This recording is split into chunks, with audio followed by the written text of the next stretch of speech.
Good morning. Tara mag-layout and design na tayo ng ating prayers for the GC guys. Using cellphone tayo. Docs apps and slides apps ang ating ginagamit na pang design. Open muna natin yung ating docs apps. 2024 October prayers for the GC. Last day na ito guys sa ANOP. So bukas mag-ibang document. File name naman tayo. Pang November naman. So, ilagay lang natin 31 October 2024. Ang tagal. Pag nasa dulo na kasi. So, basahin ko na lang sa inyo at nagawa na yan. Today is 31 October 2024 from Family GC. Ang ating font is Courier nyo. Tama ba? Kabisado ko na halos yung ano guys. Kahit hindi ko natitingnan sa format menu natin. You see? Courier nyo, size 14, text color ay blue, highlight color is red. Pareho matingkad ang kulay. Yan.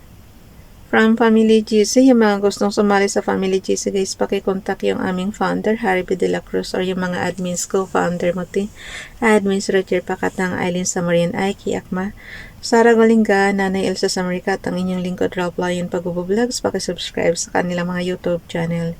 And then yung mga gustong mag-member sa Family GC, i-add nyo lang dyan and then i-confirm na yan ng mga admins na makakakita dyan. So, dito muna tayo sa prayer na Princess Diane channel. Basahin ko lang sa inyo. Prayer for focus and concentration. My loving God, bless me with a clear vision and a strong work ethic.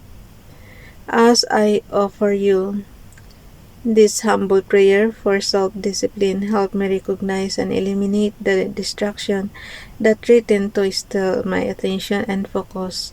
Open my eyes and help me see the beautiful plans you have for me and make my paths clear. Please help me build myself into a disciplined and inspired pursuer of dreams. Amen. Kinukuha lang natin yan sa Google guys. Pakidagdagan nyo na lang ng sarili nyong prayers. May kanya-kanya. Lagi kong sinasabi may kanya-kanya tayong kahilingan kay Father God. So kayo na ang humiling. Dagdag lang ito para sa pang-araw-araw natin. Prayer for rest. Father, grant my... Oh, what happened? Pareho to sa kahapon. Hayaan mo na lang. Inulit na lang guys. Wala, hindi ko na maano to. Prayer for rest. Father, grant my friend the rest they need. The rest they need for both body and soul, rejuvenating them in your presence. Amen. Siguro kaya to pinabalik sa akin. Alam niyo naman guys na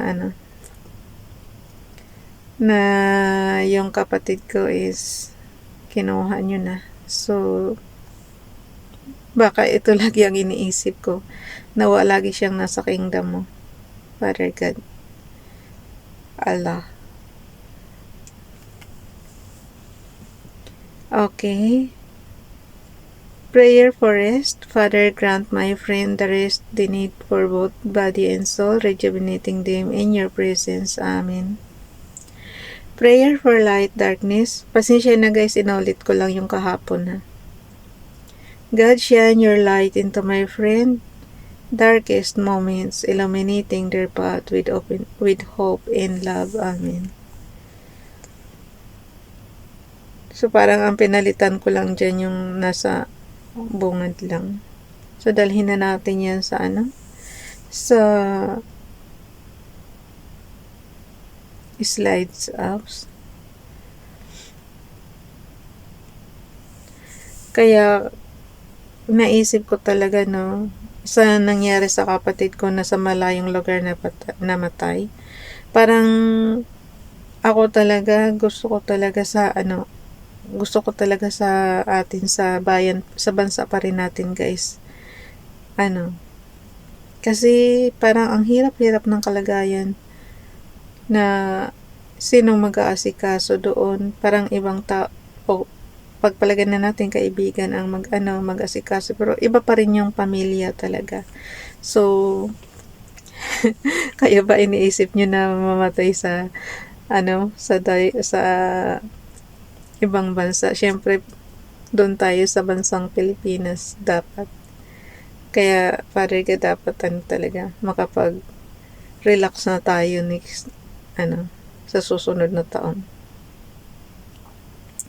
Yung repose prayers natin, basahin natin yung last year. Behold, kay Princess Diane channel ito, behold, I come as a thief. Blessed is he that watcheth and keepeth his garments, lest he walk naked and they see his shame. And he gathered them together into a place called in the Hebrew tongue Armageddon. And the seventh angel poured out his vial into the air, and there came a great voice out of the temple of heaven from the throne saying, It is done. Revelation chapter 16 verse 15, 16 to 17. So itong parang mangyayari pa lang. I don't know kung when. Armageddon. Yan yung sinasabing awan ko kung sa dami ng gulo ngayon sa mundo natin, hindi na natin alam kung nangyari na yan or mangyayari pa lang.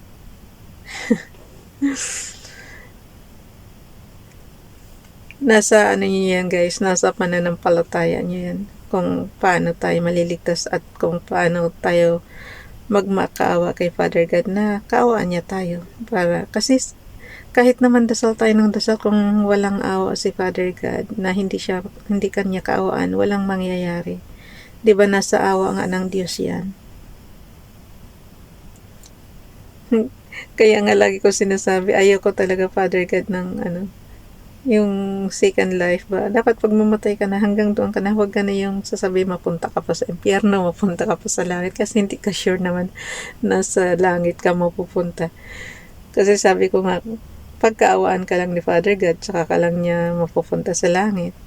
Paano pag hindi, doon ka sa dagat-dagat ng apoy. Kaya ayaw ko ng guys, yung mamatay ka na tapos mabubuhay ka pa, hindi mo alam kung doon ka nga sa impyerno o sa langit mapunta. Kaya tama na yung buhay natin dito sa earth. Dapat tapos na, kung mamatay tayo dito sa earth, dapat tapos na yan.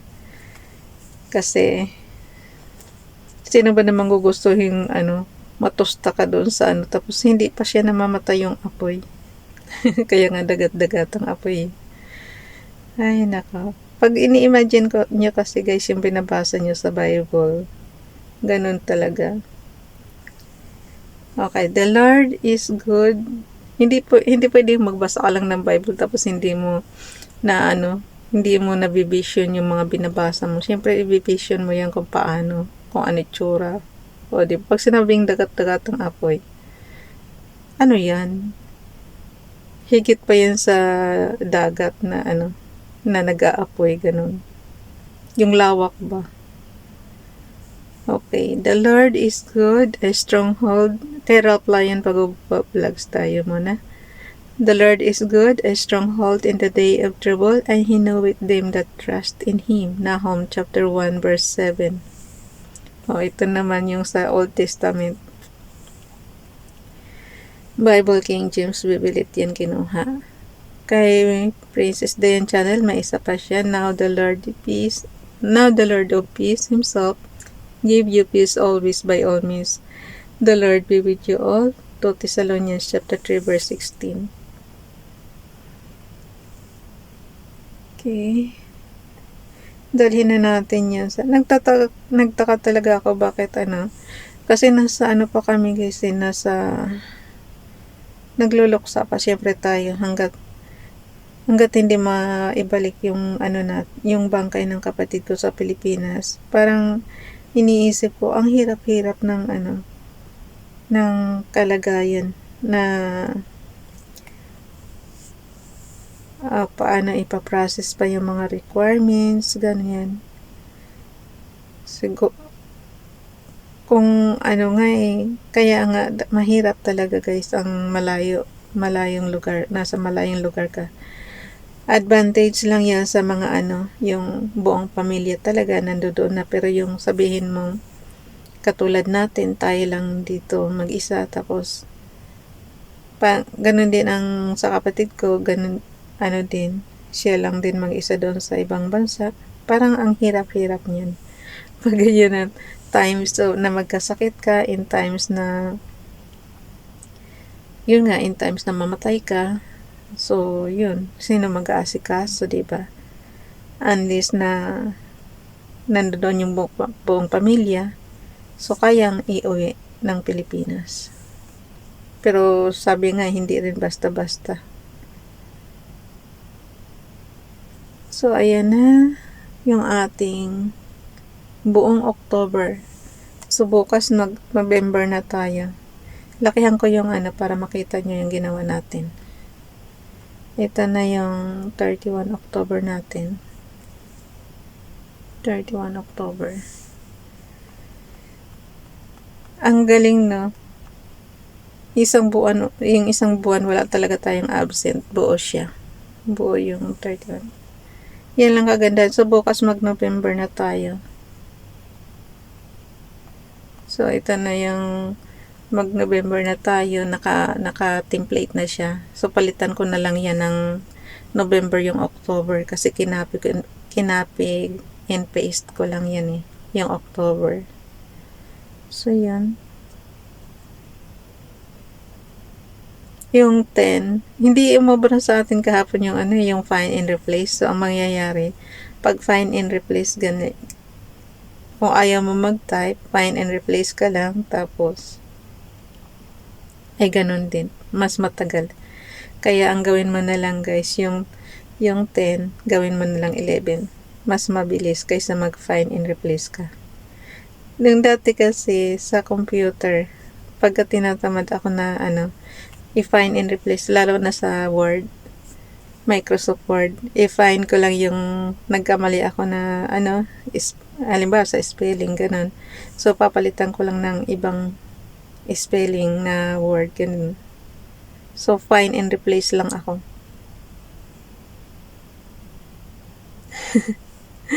Mas mabilis. Pero dito sa di ba nagawa na natin kahapon, hindi siya maganda. So, yan, napalitan na natin yung iba. Yung first column, yung A column. So, hanggang dito na lang guys. Bye everyone. God bless.